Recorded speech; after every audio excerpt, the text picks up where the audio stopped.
75 మందికి మాత్రమే అవకాశం ఇస్తాడు దేవుడు 5 సంవత్సరాలకు ఒకసారి. దానికి నీకు అవకాశం ఉండి రండి, అసెంబ్లీకి రండి, కూర్చొని మీకు ఏ సబ్జెక్ట్ మీద మాట్లాడాలనుకుంటే మాట్లాడండి. ఈరోజు 20 మంది సభ్యులకు ఇచ్చాము, మీరు ఒకరు మాకు ఎక్కువైపోతారా? లేదా మీ 11 మంది మాకు ఎక్కువైపోతారా? రేపు ఇంకొక 40 మంది 50 మంది మాట్లాడండి వచ్చి. అంతే తప్పించి ఇంట్లో కూర్చొని విమర్శలు చేస్తాం, ఇంట్లో కూర్చొని వీడియోలు వేసుకుంటామంటే ఎలా అవుతుంది? నువ్వేమైనా అడగాలనుకుంటే రండి, అసెంబ్లీకి రండి, కూర్చోండి, మాట్లాడండి, సమాధానం అడగండి, చెప్తాం. ఏ కోణంలో ఇస్తారో ఒకసారి మీరే ఆలోచన చెప్పండి. ఏ కోణంలో ఇస్తారు? ఇదే పెద్ద మనిషి లాస్ట్ ముఖ్యమంత్రిగా ఉండేటప్పుడు చంద్రబాబు నాయుడు గారిని బెదిరించారు. నువ్వు 23 మంది ఉన్నారు, అటు నుంచి ఒక 5గురు ఇటు లాగానంటే నీకు ప్రతిపక్ష హోదా కూడా ఉండదు అని. ఆ రోజు ఏ టైప్లో మాట్లాడాడు ఆయన? ఏ లెక్కల ప్రకారం మాట్లాడాడు ఆయన? దానికి సమాధానం చెప్పమనండి, అప్పుడు దీని గురించి మాట్లాడతాం.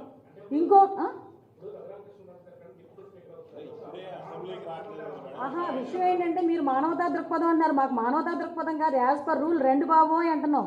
ఈ మధ్యనే మీకు అర్థమవుతుందో లేదో తెలియదు, నేను ఈరోజు చూసా, రఘురామకృష్ణరాజు గారు కనుక డిప్యూటీ స్పీకర్ ఇచ్చి ఆల్రెడీ స్పీకర్గా అయ్యన్ పాత్ర గారు ఉన్నారు, మళ్ళీ ఇప్పుడు రఘురామకృష్ణరాజు గారు కనుక డిప్యూటీ స్పీకర్ అయిన తర్వాత నిజంగా ప్రతిపక్ష హోదా ఇచ్చినా ఆయనైతే అసెంబ్లీకి రాడు అని పందేలు కడుతున్నారు. ఎన్ని రూపాయలకో తెలుసా? 11 రూపాయలకి. అంతేనండి, అర్థం చేసుకోండి. లెక్క అర్థం కాలేదా? వాళ్ళు ఎందుకు లెక్క అర్థమవుతుందండి, కొంచెం ఇండెప్త్కి వెళ్తే అన్ని లెక్కలు అర్థమవుతాయి, అన్ని లెక్కలు తేలుతాయి.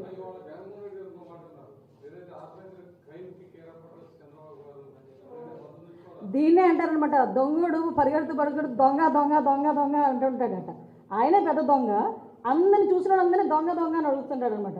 ఆర్గనైజ్డ్ క్రైమ్లో ఎలా చేయాలి అన్నది సిద్ధహస్తుడు జగన్మోహన్ రెడ్డి. దానికి సోషల్ మీడియా క్రైమ్ ఎలా చేశాడన్నది ఇప్పుడు నేను చూపించా. వివేకానంద రెడ్డి గారి హత్య దగ్గర నుంచి మొదలు పెట్టుకుంటే ఆర్గనైజ్డ్ క్రైమ్ అనేది ఎలా ఉంటుందో మేము చెప్పక్కర్లే, ప్రజలు చెప్తారు. చెప్పారు కాబట్టే 11 సీట్లకి ఈరోజు పరిమితం జరిగేది.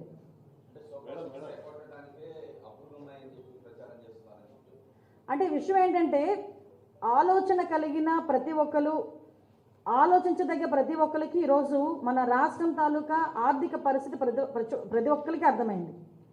నిన్న చాలా మంచి మీటింగ్ జరిగింది, బడ్జెట్ మీద చాలా మంచి మీటింగ్ జరిగింది. ఒక ట్రైనింగ్ ఇచ్చారు, బడ్జెట్ ఎలా ఉంటుందని. అలాంటి వాటికి వాళ్ళ ఎమ్మెల్యేలను కూడా పంపించడము, ఈయన రావడమో చేస్తే కనీసం బడ్జెట్ అంటే ఎలా ఉంటుంది, బడ్జెట్ని ఎలా పెట్టాలి, ఎలాగ సంపదను సృష్టించాలి, ఎలా సంక్షేమ కార్యక్రమాలు ఇవ్వాలన్న సంగతి తెలుస్తుంది.